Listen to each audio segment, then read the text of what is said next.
Hello everyone, welcome back to another episode on Faith Like Wildflowers podcast. For today's episode, we're going to be continuing the mission series, and I'm going to go into my first time in Mayreau, which is the first time that I literally journaled every single day of the trip, what we did and everything, so that I would remember, and I've been doing it ever since, and I absolutely love doing this, so I encourage you guys to do this too if you go on trips to remember everything. And with me we have Willow. I love her so much. She decided to come join me. She walked into my room and jumped up. And I placed her right here. Alright. So for background, excuse me by the way. For background, Mayreau is a warm culture. It's a part of the country St. Vincent and the Grenadines.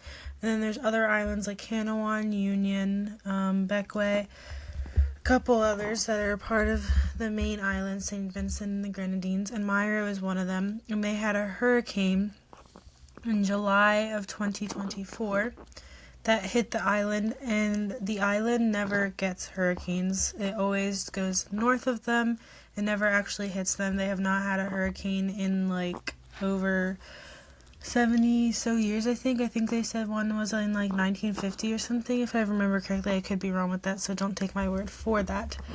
But they're also not a self-sustaining island. All their groceries and all of their supplies and everything that they have comes on boats from the main island and other islands that are not as still self-sustaining, but not as much as St. Vincent. But anyways, they get all their stuff from this boat, so they get a 2-day warning, and the boats have to stop because this thing is coming. So they pretty much have whatever they have on this island to board up their houses and to get prepared for this hurricane that is coming to them, that they never get hurricanes for. And it's a Category 4 or Category 5 island hurricane. It's in between. Yes, Willow? It's in between the both of those.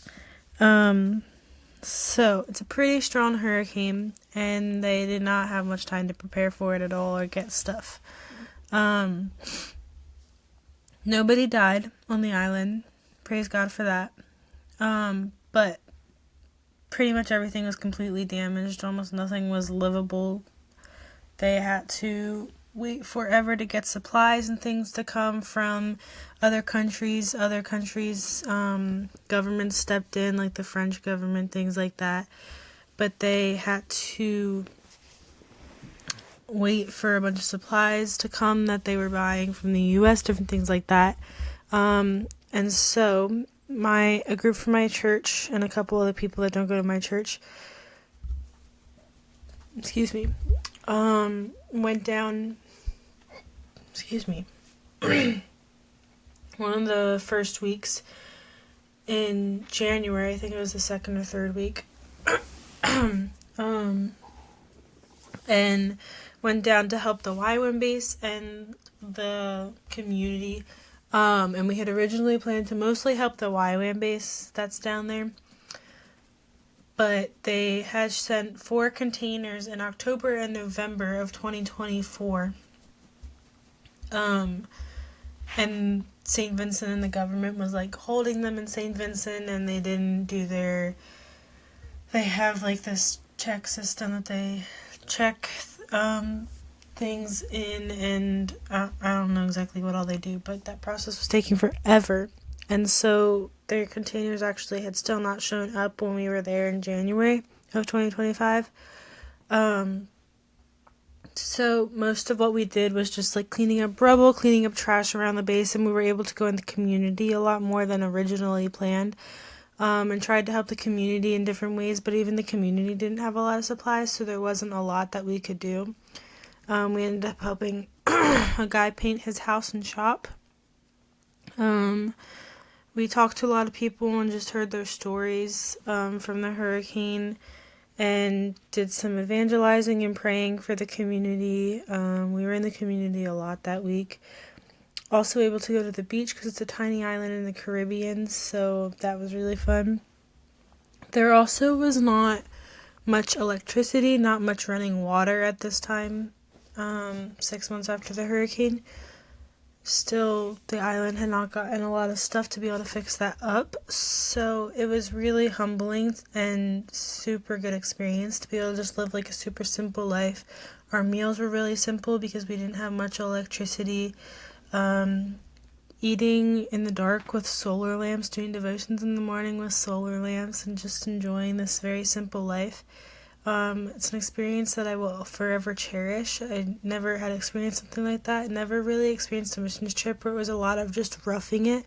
Most of the mission trips that I had been on before, all of them before, were like planned out and were through like an organization or something. Or we're just like with groups, and so it was very planned out. This was just one that like I wasn't in a group to go on. Like I chose myself to go on this trip with a couple of my friends that also chose to. Like I wasn't required or expected to. It was just a group that came together from my church and a couple other people from local churches. So it wasn't like scheduled, like we were going to help and to work. We didn't have a schedule, we didn't have sessions. We would do devotions in the morning together, and I was able to lead one of those. But it was also very good to just like, we went into it expecting we were going to have to rough it, but we were expecting to be able to do work, and then we couldn't help them as much as we wanted to, so we got to help the community more and just connect with the community more. So it was very, very different. I was also able to have, after this trip, a lot of missions trips, you like get really on fire for God because of the experience that you're having on a missions trip. Sorry, my neck's sore and I was trying to crack it. Because obviously you're there for God, and so you're experiencing God in those ways. And that trip, usually, like, the fire will last, like, a week or two after. That trip, it lasted, like, a month or two after. Like, I was on fire for God, had a very good devotional routine. My prayer life was great. And it showed, too. Not at all to brag or anything. So that trip truly impacted me and my faith. Just was so great and immense after that, and very strong. Towards the end of that week, an experience I had that was a little rough. I wasn't used to being like extremely active because I worked in an office job. And so Mayreau, you're walking up a lot of mountains to go back and forth on the island, or to go to the beach and everything. And so my leg, and also we just didn't have very efficient meals, so I wasn't really getting the protein and nutrients that I needed because we were just eating what we had. So my legs got like super weak and my bones and muscles. And when we were in St. Vincent, I'll explain why we're in St. Vincent after. I forgot to do that earlier. To travel back, then we were there for an extra day and just wanted to go exploring. And so we were starting to go down the mountain to go to the town to just go exploring, maybe get some snacks or souvenirs or something. But then my legs started like shaking, and I legit like was so weak and could not walk, and had to go back up to the church that we were at and start going back up the mountain. Thankfully we hadn't gotten very far yet, but I had to take breaks like literally every 5 seconds. Like I was super weak, and just reminded me again that like you have to lean on the Lord. You can't live through this life alone, and you're gonna be weak. You're just human. So in that spiritual aspect, I got that out of it, but it was a little rough. Thankfully, a lot of the guys in my group were super sweet and were helping me with my suitcases and stuff when we were traveling back, but it was a little rough. So to explain why we were on St. Vincent, Mayreau does not have a airport, so we flew into St. Vincent Island. Excuse me. And then we stayed in a church up on the mountain for a day. Excuse me.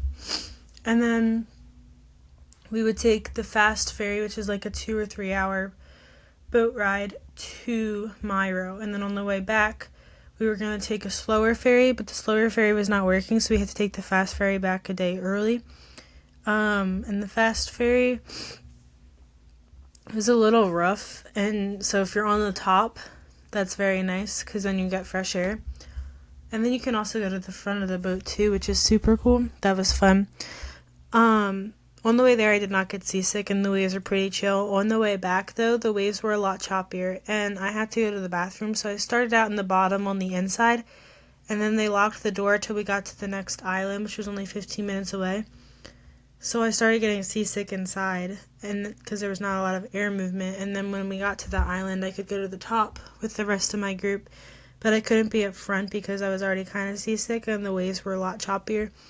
So I was just in the back on the top, just trying to keep my mind off of things. And I was actually able to talk to the leader from a group for a while and just encourage him. So in the end, it was good because good came out of it, but it was not really fun feeling a little seasick. I was also able to grow closer to friends and just stretch my leadership, and also just stretch myself as, again, that was the first time that I went on a trip and didn't feel homesick, and it was my choice to go. I mean, I had the choice for Costa Rica too, but it was a little different. We got to hang out with some kids sometimes, and also, like, when we went out to the community, we would bring them candy or hydration packets, and the kids loved Prime. They were like, we want Prime, we want Prime. They loved Prime. And they loved the candy and the stickers and everything. And they would come to the YWAM base after school and just come talk to us and hang out with us, play with us, and ask for candy and Prime. It was really fun to be able to hang out with them. And since we had a lot of free time because there wasn't a ton of work for us to do, I was able to spend a lot of time in the Word, just like studying it and everything. So I grew a love for studying God's Word and just wanting to know it deeply. Now that lasted about 2 months, again, with my devotional routine, as we always go up and down with that. But I would love to get back into that again and be able to go get that good routine again, and we're working on that now. But yeah, it was a really good trip, and I wanted to go back so badly, and I'm so grateful that I got to just this last week. And I will tell you about that 2 episodes from now, because in between that, I went to